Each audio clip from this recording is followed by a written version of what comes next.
but it's exciting to see people joining. So welcome. Yeah, welcome to everyone who's joining. And feel free to comment if you ever have a question or you want us to elaborate further on something we're saying or something like that, because it's fun to get the interactions from people. So feel free to join. Um, Natalie, what are we talking about today? We're talking about homes. Um, our Yes. And both written about homes. Um, and I've been very inspired by you, um, and you were the encouragement for my book, which you definitely deserve credit for because I've been thinking about writing a book for years and years, and I think start of last year that you told me to do it. You were like, just do it already. um, and yeah, and you've been very encouraging and helpful along the way. So I'm grateful for all of your support in writing a book because you really are the expert. You've got four books, and yeah, I'm sure ideas for more. So yeah, so we're talking about homes today. You're selling your house. yes, I know. Why, why are you selling it? Do you want to? Are you happy to share why you're Sure. selling? Sure. Yeah. It's funny because we just had a big with what's called the spring fair at our school, and there's someone that Daniel and I know who's like in a couple of the classes, and so every time he sees us, he says, "So you're selling everything," because we've sold our business. We've got a commercial space that we're selling, and we're selling our home as well. And it's funny because I think we all have these moments where we sort of think, I wonder what people are thinking about this. Like I know how I'm experiencing this. I know what I'm thinking and feeling about this. But, sometimes we can have this curiosity about, I wonder what other people kind of are thinking about, like, are they thinking we've lost our minds or are they thinking, like what's going on with them or what? And I'm sure you had a lot of that when you made that decision to leave London as well, of people, like, sort of thinking like, why would you do this? Or what, and it can kind of unnerve people a little bit because we all sort of feel like settled when, everything around us is constant and regular. And then when something changes, it sort of can make us think about why would somebody want to do that? And maybe even encourage us to think about, well, would I do that or not or whatever? And and it's funny because I was actually, as I was walking to the studio where I am now from the house, which is just like, I don't know, 50 meters up the road, up the hill. Um, and I was thinking, I've actually, this is the most at peace I have felt and calm, even though I've got so much to do in terms of preparing the house, um, in a long time. And I think that I just feel so in alignment with the decision to sell our house. And one of the big reasons, I mean, there's several, but and I think similar to you, like this is a decision that we've been going backwards and forwards on for the past couple of years at least.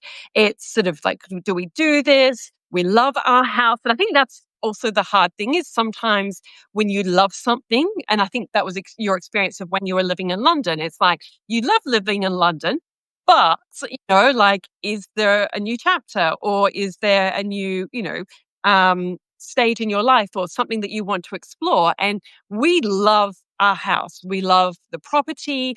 There's part of us that could quite easily live where we are right now for many, many years to go. And for those of you who don't know me, just a little bit of a context. So Courtney lives in a little village called Bangalore, and I'm literally 7 minutes drive away from that. And we're on 2 acres in the hinterland. It's a beautiful property. We've got a northern aspect in our main living area, so beautiful light. We've got a beautiful outlook onto the hinterland with all these trees. It's very private. It's peaceful.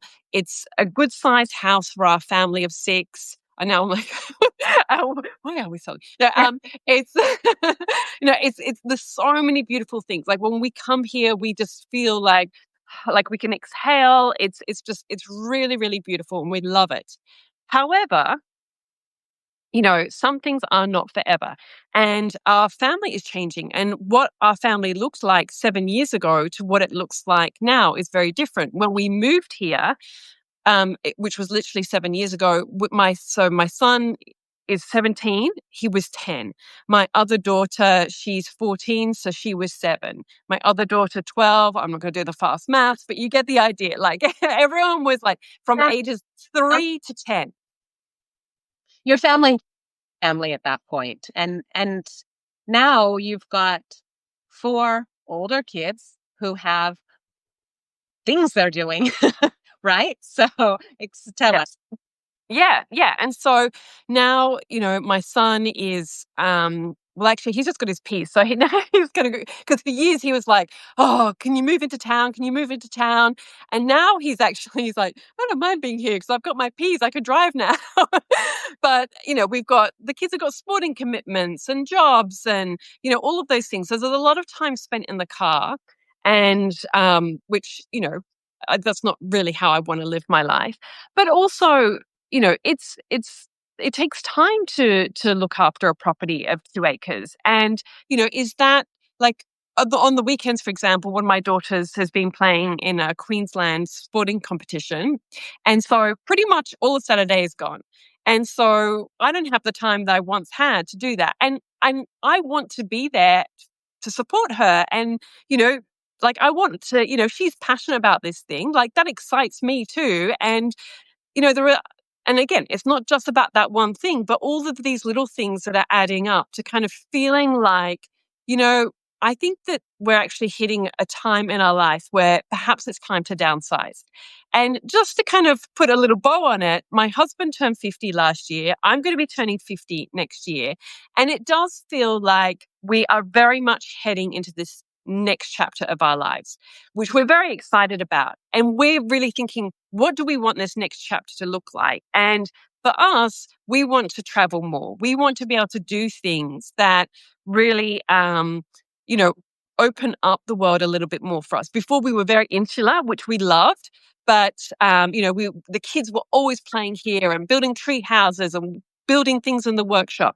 But now they're spending less time actually on the property and more time either away from the house or, just in their rooms or whatever. So we just want to simplify our life even more. Even though, we love this place, it's like this, I think it's this inner calling, inner knowing. And I think that we all have times where we might experience that. And that is something we're certainly experiencing of like, how can we simplify our lives even more? And this is a big piece of the puzzle.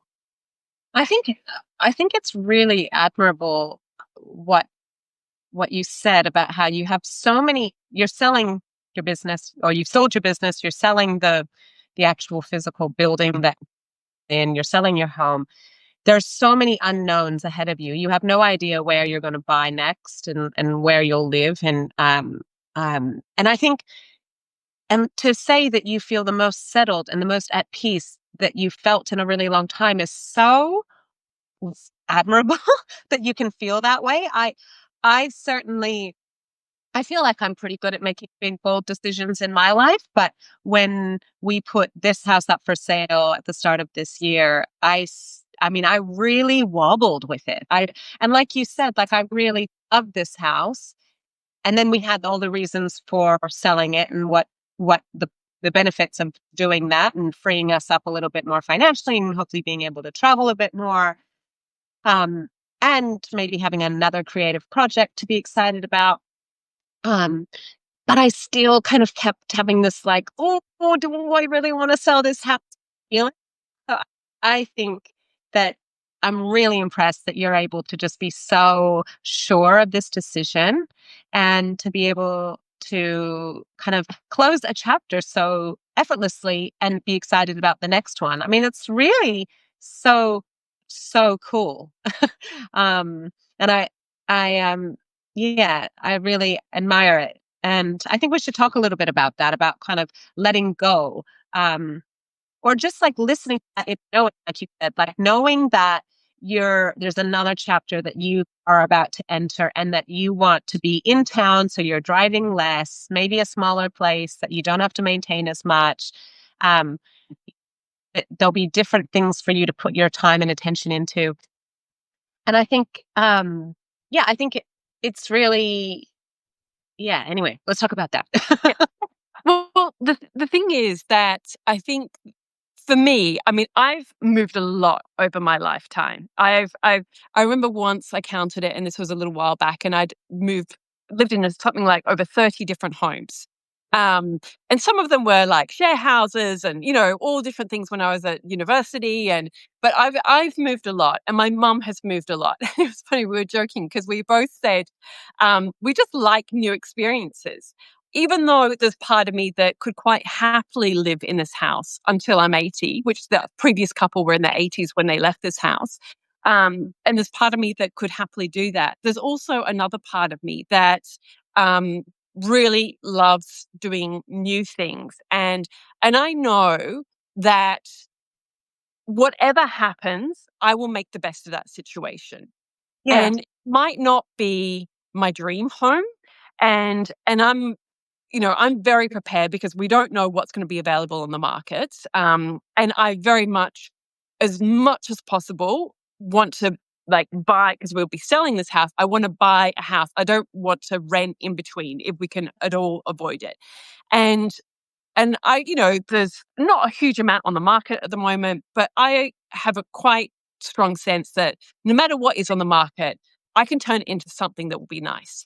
It's And so great that you have that because I just feel like when we were selling our house, we didn't get the offers we wanted anyway, so we didn't sell it. But I couldn't find something that I wanted.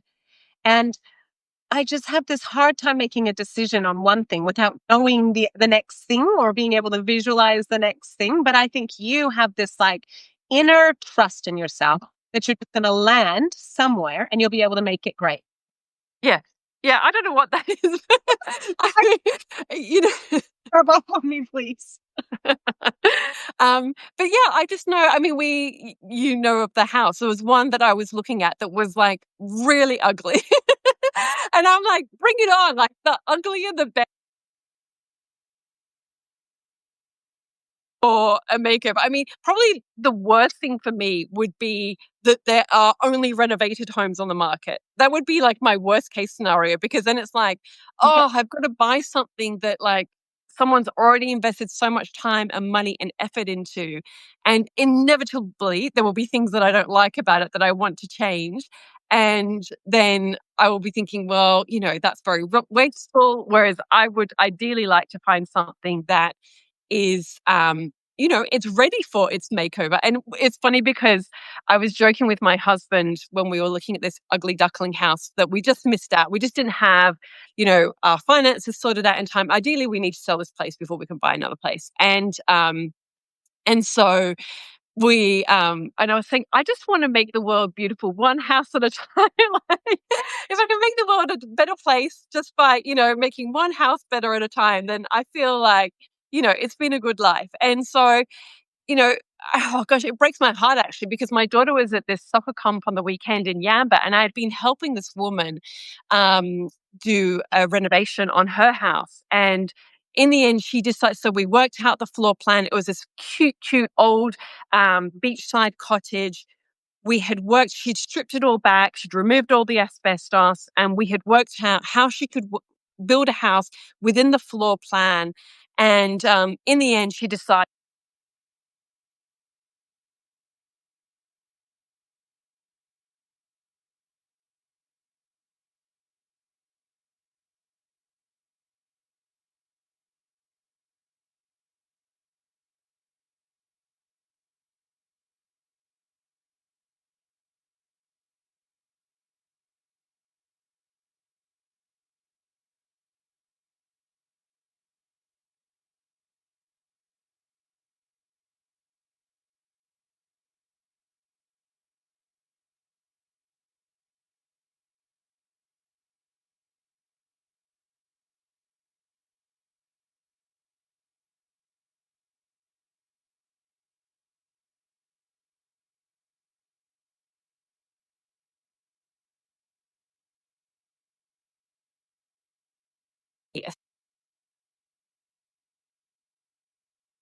for say 3 years, and it will see us through, the next couple of kids going through school.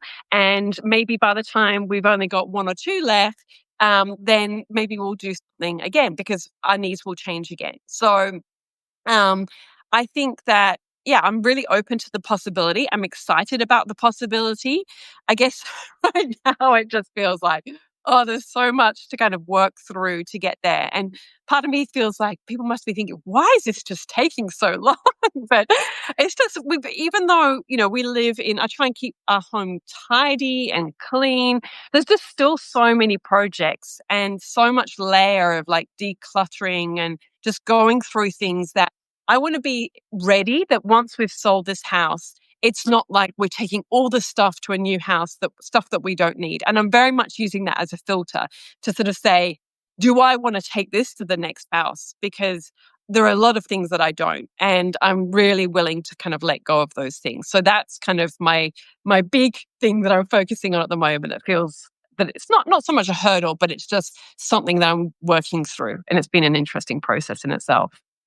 Well, I think that's one of the big benefits of moving house, or even a bigger move, moving cross country, because you really learn about, well, you discover within your belongings what is really important to you, worth keeping, worth not, and not worth keeping, and you get to really get organized. And um, I'm the same way. I always think like it's just such a good maybe to declutter and get rid of stuff that you don't absolutely 100% love and that means something to you.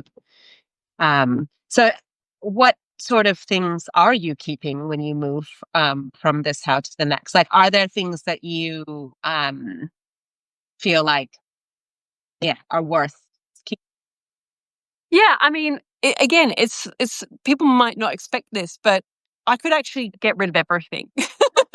I mean, even though I've got some pieces that I've had for more than 20 years, like I've got some desks and other pieces that like I've, had. I remember buying at this really cute little vintage secondhand furniture shop in Bondi, like years and years ago. And I've restored them and I've probably painted them about 5 times, different colors and things like that. And I'm painting them again.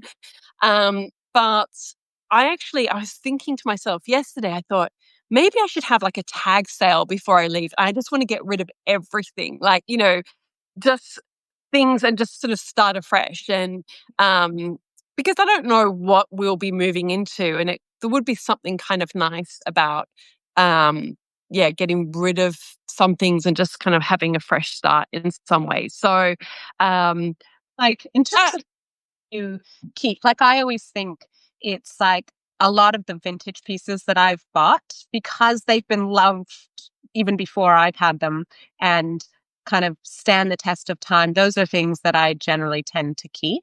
I mean, obviously, when we moved from London to here, we didn't bring any furniture with us, really. I think we sent over randomly a yellow velvet sofa that's now in our basement. But as I guess couldn't part with it. But again, vintage, and I think like those vintage pieces do last and stand the test of time. Um and yeah, yeah, uh, sentimental objects. Like, do you have sentimental objects? not in a huge way. Like, it's funny because when you sort of said that about moving from London. So when I was 13, my family emigrated from England to Australia. And in that move, parents took a shipping container or had a part of a shipping container. And so they had those sort of tea chest boxes that they had packed certain things. But my mum pretty much sold everything that we had in the house in England. And it had antiques and other bits and pieces that she had collected over the years. And she got rid of everything, like pretty much other than like our clothes and photo albums. And I think that was pretty much it. Like maybe a few other things, but like got rid of all the books from my childhood, like all of like everything. And so I've never had that experience, which I think is really interesting because you've got a very different experience. Like I've never had that experience of being able to see or touch the things of my childhood.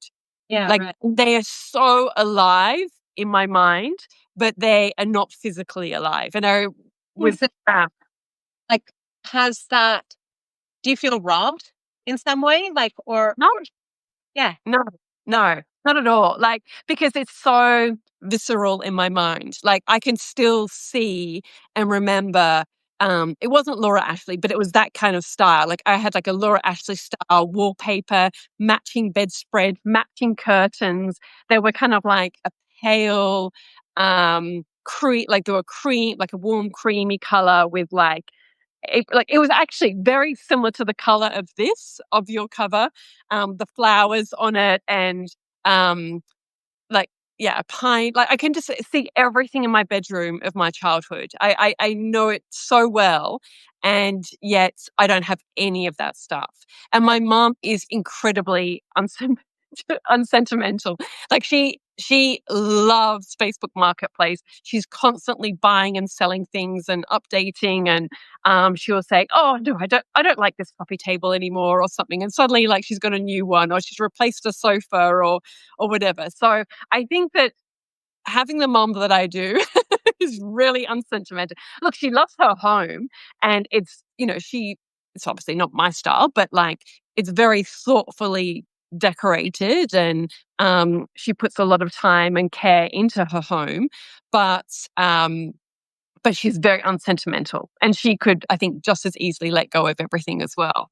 I always think it's so interesting this. I'm actually writing a Substack post about it.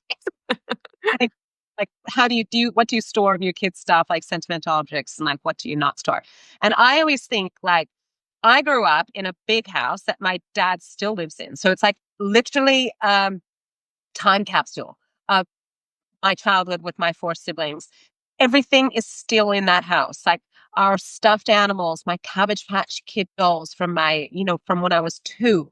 Um, the bulletin board that I had in high school with like my boyfriend's like school photos on there, and like the ribbons I won playing riding my horse. Like literally everything has been saved. And years ago, I mean, I actually am going to write about this in the post, but years ago, when I was home, and all of my siblings were there, my mom and my dad were like, you guys have to go up to the attic and get your boxes out of there and go through it so we can start to get some stuff out of this house. And we all went up there, and each of us had like 2 big flower boxes filled with stuff. And none of us wanted any of it. Like none of it. It all went in the bin, Like it kind of was fun to go through it, but none of us wanted any of it. And I remind myself that all the time with like keeping stuff, that actually you don't actually want that 20 years from now. The kids aren't actually going to want those things. It's like I don't know. I think we do this thing where we keep it because we think, well, what if our kids might want that? What if our kids might be mad at us for keeping it? And I think it's so interesting that like you're not mad at your mom that she kept nothing. And my mom and dad did keep stuff, and I don't want any of it. So it's like, like it's a good reminder to us as mothers and parents that actually this is just stuff.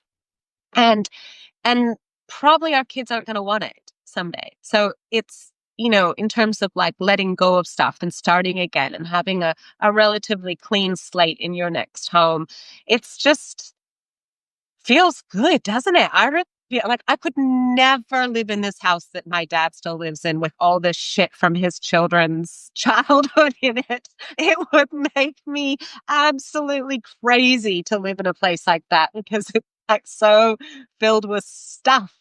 Um, and I think it's so, we all have different connections, right? Like I know I have a pretty low attachment to stuff. Like, okay, I've got like a few things that are sentimental to me. Like I've got this picture of like my great grandma, my grandma, my mom holding me. Like that is a treasure. I've got a box here in my office of like love notes from my children. They're in this little box. Like it's little, it just sits on a shelf in my office. I've got photo books that I've made that like if aliens were invading the house, I would grab those. But apart from those few things, there's actually nothing really that I can't live without. Yeah. Yeah. The only things that it's funny what you say, because I do now remember I had, because I was obsessed with Anne of Green Gables when I was younger. And so I had the all the books, and they are, I think, the only books from my childhood that I still have. And I can't tell you the number of times that I've said to my daughters, "Do you want to read Anne of Green Gables?" Do you wanna-" And they're like, "No, mom, it's boring." And I'm like, "But these are like this is from my childhood."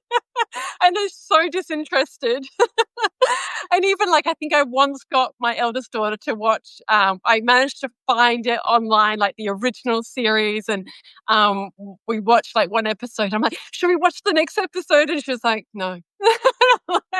You know, so like what is so special to you is not necessarily going to be special to them. And yeah, I mean, look, I think photos are something that I treasure. And unfortunately, like for me, a lot of photo, because my parents split up, my dad ended up going to England and they just got lost somewhere. So like I've got one, like literally one tiny album of photos from when I was very young, but that's it. I Oh, and I don't have any photos of like when like my teenage years or anything like that. And so that would be nice to have, but it's like, well, what am I going to do about it? Like I don't know where it is. It's gotten lost in parents moving and, you know, all of those things. Um so I think, yeah, in general, I'm much more forward looking than backward looking. I yeah. don't get overly nostalgic about the past. Instead, I really try and focus on the future and what do I want my life to look like going forward. And I think about that in relation to just so many different areas of my life, whether it's my stuff, whether it's what I want my, you know, my work to look like, what it's, you know, what my relationship with my children to look like. Um, and I think with all of those things, like I'm very forward looking. Some people can really remember like so many different things about the past and stories about the past. And I'm never one of those people. Like my stepfather, like he's always telling stories about the past. And I'm like, I could probably tell lots of stories. It just doesn't interest me. I'm very, very forward looking. I noticed that somebody's got a question here for you, Courtney. Are you still planning to move? Yeah. So, okay. Well, we put our house on the market in January and it was on the market for, I think, 3 or 4 months. And it actually had heaps of interest. Like, say there was an open house, there was always like 25 to 40 people here each week, and which apparently is a good turnout. And I think it was like the most viewed house on realestate.com in this area for a long time. So it had good interest. People were interested in it, but we just didn't get any offers. Like we got one really low offer, um, which wasn't right. Like everyone and all the estate agents said, you know, that's too low and you shouldn't sell it for that. And we maybe were hoping, maybe our hopes were too high. Um, but it just obviously we love this house and we didn't want to let it go for a price that didn't feel right. And also at the same time, we looked and looked and looked online for something else to buy and we couldn't find anything. And so it just didn't feel like it was the right time for us. And so we ended it off the market. We were looking for something. It's hard because we live in Bangalore and this little village, and it's so convenient for the kids because the kids can walk everywhere. They walk to their after school jobs. They walk to the school bus. They walk to their drama on a Wednesday after school, just literally like 50 steps that way. Um, they have so much in the town. They walk to their friend's house in the park, in the skate park. And it's so easy for that. So the location could not be better. And so it was really tricky because if we were going to compromise on location, we really wanted to find something that made us excited in another way. And we just couldn't find it. And um, we just kept coming back to the fact that actually the location of this house is just so easy. Um, and so yeah. So we're back to kind of square one, which is a little bit tricky because I feel like I had to really psych myself up in order to want to sell this house. And then I psyched myself up at the so excited for the like unknowns, and I was all like feeling very positive, and then it didn't sell, and I kind of had to psych myself back up to like loving this home again and feeling happy about not having a big change in our life. And also, you know, if I'm very, very honest, we were selling because we were feeling financially stressed, and there was a lot of financial pressure, and um, Michael's job hasn't been going really well, and so he's in a business that's affected by AI, and so there's been fewer and fewer jobs, and so our income is dwindling, and it's been financially difficult.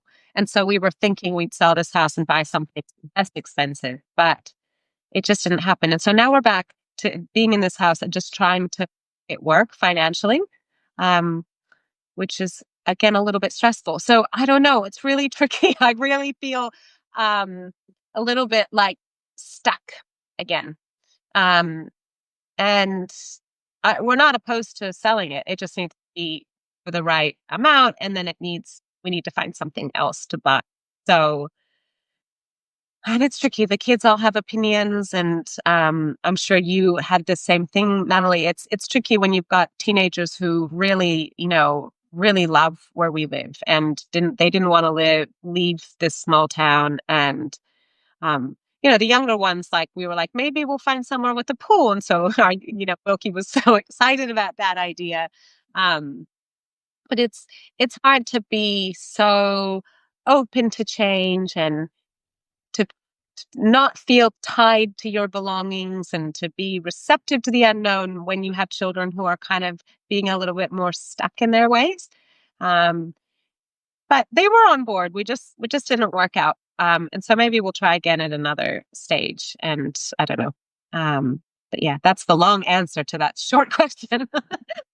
It's funny though, because I know that we both have fantasies of like running away and going and finding a little like unrenovated, rundown Italian or Greek home, or there's something in the south of France. Like, I follow a bunch of websites or Instagram feeds that are like, you know, cheap European homes for under 100,000 euros or something. Woman who posts the most amazing, like timber mid-century homes in Los Angeles. And then I follow this other woman, a real estate agent, who posts these really beautiful old homes upstate New York. And I'm always showing them to Michael. And Michael's like, Courtney, you need to get off Instagram.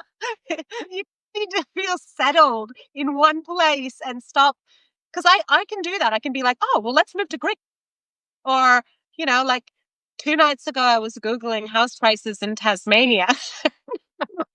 Like, what are you doing? We've got kids, and they're in a school they like, and we're not moving to Tasmania. But I just, I just know myself. I'm very like, I could literally just move and to Tasmania, but it's tricky to be that free of a liver, like a in my who I am, when you've got children who feel so happy in where they are and so rooted, and I obviously have to respect that too. Like Ivy, she's 16 years old.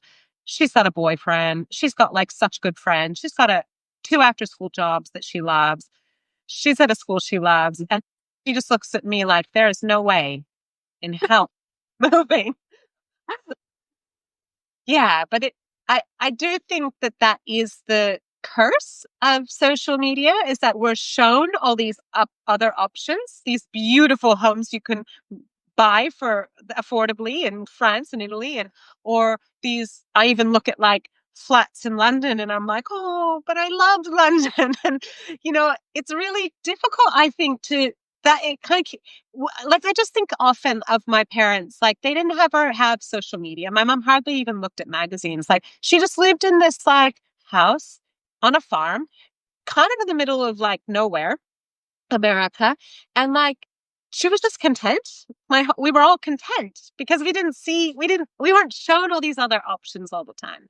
So I do think that there's like I'm conscious of that, the fact that like there is something good about being content with where you are and not needing something new or better or more or different Yeah. too. Yeah. No, I agree to all of that. And It's so funny because I've been doing this, going to photo shoots with my daughter who's been doing a book about rescue dogs. And she came home and told her siblings, Mum says as soon as we all leave home, which we've got to do soon, that she's going to go and live somewhere. And I think, I mean, quite honest, this kind of like selling this house and wanting to move to another house is kind of in preparation for that. Like I am very much envisaging my life post kids, like post kids being at home. And I know a lot of people, and I've got one of my best friends in Sydney. I said, well, because her son's already at university, and I said, so do you think you're going to be downsizing soon? And she said, no, like, we like he's still living with us, and we envisage like the kids can't afford to buy a home and so on. And which I completely understand. However, I also like I've said to my kids, like, once you like I know my son is very independent. He's keen to leave home. And I think maybe my eldest daughter is probably going to be trying to stay with us for as long as she can. But I'm very going to be very encouraging of all of them to kind of go out and live their own lives, because I did that. I left home like not long after I was 17. I was 17 when I started university, and my husband, he has kind of, very much like moved out of home like at a young age, and I think that it's like that's their time, like it's such an important time in their life, and of course, um, I will support them however I can. But at the same time, I feel like, this is also mine and Daniel's time, like, to do the things that we want. So, yeah, I mean, I could easily move, but, of course, like I agree as well. You've got to be find contentment with the life that you've got right now. And, and I do. But, I am also open, very open. If Daniel said, hey, let's go to live, in Greece tomorrow, I'll be like, yeah, okay, let's do it. There would absolutely be no hesitation from me whatsoever. I You would know, find a way to do it. yeah, I feel that way too. It's and it's a blessing and a curse, I think, to feel that, like, uh, or at least I, I feel like it is, um, to be that kind of free to, because I'm always kind of dreaming and, yeah. But then I also think like our life, the life that we have lived and where we've gotten right, even just now, is because of big, bold decisions that we've made. We didn't get here because we've always lived here, and we've made like I just think like had we not left London and come here and moved here, we wouldn't have made such amazing friends. And some of our closest friends that I can't even imagine my life without, and all the things that we've gotten to do, and just like I mean so many things. It's endless actually if you start to list them out. But I just think how great that we did that we did make that decision. And I know that if we were to move somewhere else, it would be the same thing. There'd be new people to meet, new friends that we don't even know are out there, and new paths that we get to go down with our careers, and our kids would also find that too, so I do know that there is that like that side to making the bold decisions, and to be stuck with the unknowns that are ahead. Like it excites me, those things. I'm not scared of unknowns, but yeah, I No. get the whole family on board with that. Yeah. Yeah, I mean, I think one of my mottos in life was always that I wanted to live a life rich in experiences. And I was listening to an audiobook the other day, and he was telling the story of a man who was in his 90s. And someone asked him, like, what is there anything that you still want to do, or whatever? And he said he actually wanted to go to Harvard for a day to go and sit in the classes at Harvard. And I was like, I was completely on board with that. I was like, yeah, I would love to. I mean, there's still part of me that thinks, I did my master's at university, and there's still part of me that like, could I go back and do my PhD? Like, I would happily do that. Like, there's so many different things that I would happily do. And I think that is true with my home, with my career, with like what I want to do. I think there are so many possibilities still out there. And I think, I'm willing to embrace whatever feels right at any given time. Yeah, Um, Yeah. Yeah. It's a, yeah, it's so beautiful and so inspiring that you feel that way. And definitely when we were putting this house up on the market, I remember doing our walks around the oval and you were very encouraging. So it's nice to have a friend like that too. I think that encourages you to kind of embrace those big changes. Um, yeah. What else did we really, I I feel know. talk about? We haven't talked about any of them. I know, I know. Well, I did want to ask you before we wrap up, and someone has just got a comment here, which I think I'll read out. So she says, Ryder says, I think having a mindset about moving overseas is a vision mindset, and never forget the butterfly effect. If you move to the US or Europe, there are a whole number of new paths that will open up for them. Oh, well, I guess that's like with the children as well, and yeah, I mean, I think that we probably both see ourselves as like international citizens in some ways, and I think that I kind of joke to my children that like, you know, my son, he can live in the US because he's really into like economics and tech and all of that stuff. My eldest daughter, she can live in Paris. My youngest daughter can live in London, and my son can live in Tokyo. And if they can all do that, that would just be perfect. and, and then I could just go and visit them, and that's life will be good. But yeah, one of the things that I guess I was curious, we were talking about like our homes and what's influenced us in our homes and, letting this idea of letting go. And so I thought it might be interesting for you to share what your family home was like. Because you've shared a little bit like, that your dad has held on to all of these things from your family home. How do you think that that has shaped the type of home that you create now as an adult and the types of homes that you've created? Like, what have you held on to, like those sort of feelings or the sort of ideas behind those types of homes, or what have you let go of? Well, it's funny because when I think about my childhood home, uh, I think a lot about just the time we spent in it, really the rituals that we had as a family. And what my parents were very good at was embracing rituals and having traditions and really celebrating family time together. It was like it was very important to both my parents. And, um, I think like family dinners growing up, we, it was kind of like you couldn't miss a family dinner. It was kind of a non-negotiable, um, unless there was something at school that was keeping you from being at a family dinner, but you couldn't like miss it for a social thing.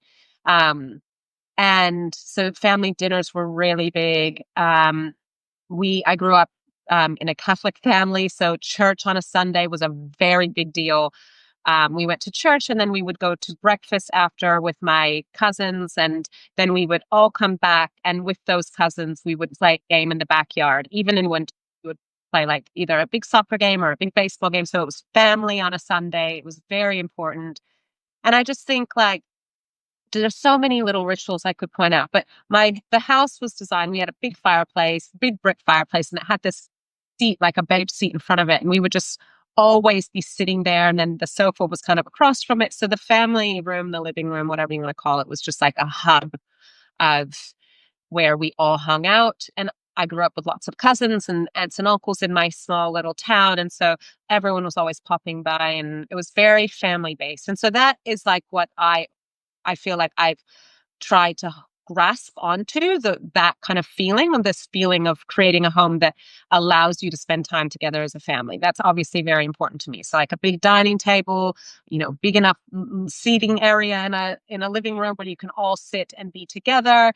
Um, just little things like that. I think something that I would like that I've always wanted to do differently to my family, the home I grew up in is um I my mom my mom was not the most tidy and I'm super tidy. And so it would bother me that the house wasn't as tidy as I liked it, even as a young kid. Like I still remember like my aunties would be driving down the driveway and I would have like panic that our house was such a mess and that someone was going to come in and see it like that. And so I like it's just for me because it's just my own comfort. What makes me feel happy in my home is when it's tidy. Um, and so I've been able to create a family home that feels better for me like that. Um, and also like, I don't think my mom and dad had such a strong sense of their personal style. So they feel so much like a, a reflection of them. I think they were like it was a really nice home, but I feel more that I've gone on to create a sense of a home that feels like a real reflection of who we are. All of us in here and traveled and the books we love reading and the colors that we love and the art that we like and um at least I hope so. I hope that when you come in my home, you get a feeling of who we are in this house. And my Auntie Lizette, actually my dad's oldest sister. So my dad's one of 10 kids, so big family, Dutch. And my Auntie Lizette, his oldest sister, just had a home that felt like. Remember, every time I went in there, I just felt like a big hug, and it just was so her, and it was such a reflection of her. And I always thought, this is the kind of home I want to create for my family someday. And so, yes, I've been inspired by family, but yeah, I mean, it's a big question. I could unpack that in so many different ways, I think, to answer it properly. But um, yeah, ultimately, I feel like when you create a home for your family, you want your family to feel super ultra comfortable there, right? Like you want your family to feel that they can just be themselves in your home and that you create a space where you can all be together. Because if that's important to you, you want that. And where you make thoughtful decisions within your home in terms of the way that things are laid out and, storage and decorations. And all of these are like, thoughtful decisions on organization and sustainability and the way things look and the way things feel and all these things to ultimately allow you to thrive as a family. That's where I always think. And so I think in many ways we do a good job of that. I think everything I'm constantly thinking about everything in my home, like there's a lot of thought, which I think is ultimately hopefully good. Yeah, yeah. And it's funny because I mean, I really admire that, that you had this sort of really strong sense of family because we didn't really have that. Like my mum was very unsentimental, she still is. And so she would send me to church on a Sunday, but that was like, oh, you go to church. And she would stay at home because I think she just wanted the peace and quiet. So I would actually go to church, and sometimes my dad would go with me and my brother, and sometimes I'd just go by myself because, like, my friends were there or whatever. But um, my yeah, my mum would never go because, like, I think that was like her sacred time at home was just to not have, like, just have the house to herself.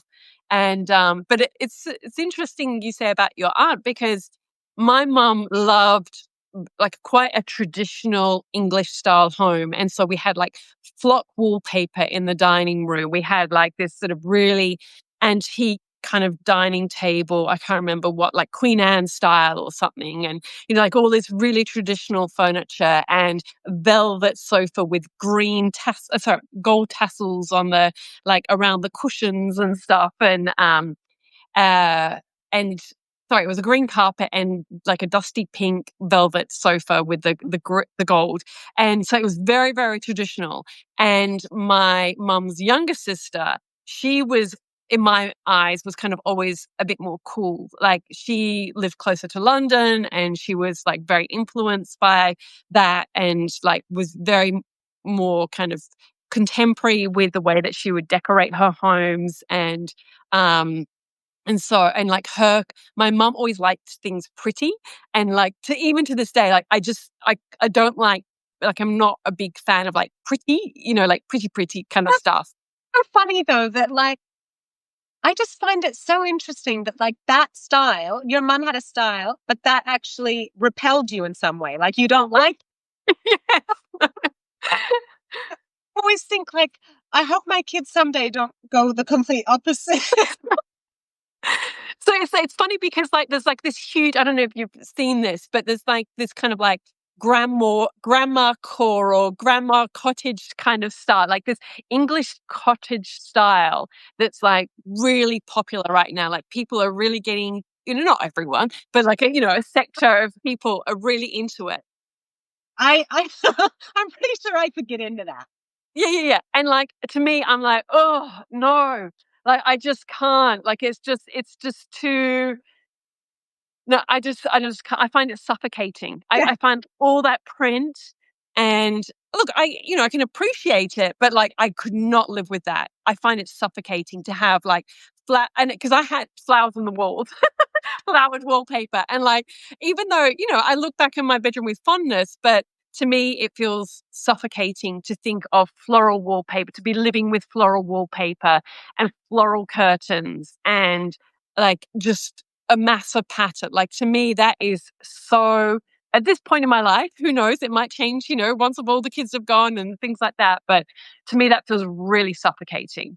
Yeah, it's so funny. I really think it's so interesting what we take and what we like basically reject of our childhoods or of just like all of our experiences, like even, in our 20s and 30s of the experiences there and like what shapes you into the kind of things that you love. But I always, I think really when it comes down to it, like I'm always most inspired by someone's home that feels like them and not like something you've seen in a magazine or on Pinterest or something. Like that's where I feel like a home is really great if it's like that. Like, Yeah, and so it's kind of like for you, like what you like more minimal, you like more neutral color, you more earthy tones. And I think that's where you create a home that feels like you because that's what makes you happy. Whereas I like more color in my home. Um, I like, you know, we obviously I mean, even my sister's home, and we had the same childhood, and like we're very similar in what we like. And her home feels so different to my home. And I just think it's so amazing that her home is so different to mine and so cool. Um, and I think I love that, like what's shaped us to be the way we are and why we have a home that is like it is. yeah, I know. So fascinating, isn't it? Yeah. But I love that you are all into decluttering and someday your idea of like a great living space would be probably like super pared back, tiny little flat, like in London or something. It's like, um, yeah, Yeah. No, definitely. I mean, I think that where I am right now is the studio on our property. It's about 45 square meters. And I could just quite happily just live in this, just down the night. Like I do not need a lot. I think, you know, I don't know. I mean, I think we all go through different stages. And I think that like over time, like I've sort of thought, look at these beautiful big homes and think like, wow. And, you can have a room for this thing and for that thing and, all, for guests and blah, blah, blah, and all of these things. And honestly, this thing that I'm craving so much right now is actually just small and less. Like I don't want all that stuff. And, I don't know I saw something and it was, anyway, I was looking at this house. Maybe even I was just looking online because I've been obviously looking on real estate websites and looking at some homes, and some of them are so big, and I just feel so overwhelmed by how big they are. And all I look at and see is like, oh my gosh, that's just so much to manage. Like that's a full-time job, like managing a home that's really big. And while I love a home, I also don't want that to be my life. yeah, I want to be able to travel. I want to be able to socialize. I want to be able to go and do sports or, activities or go to retreats or workshops or whatever, like I don't want my home also to be, I want it to support my life, but not to be my life. yeah. Such a good reminder because, yeah, I mean, for some people who are really truly homebodies, then you want your home to be such a nurturing, space for you and it can be your life. But yeah, I agree with you. I definitely would like to travel more and not be so bound to a home. Yeah. Uh, So who knows? Maybe the next time we go live, we'll be doing it from Greece.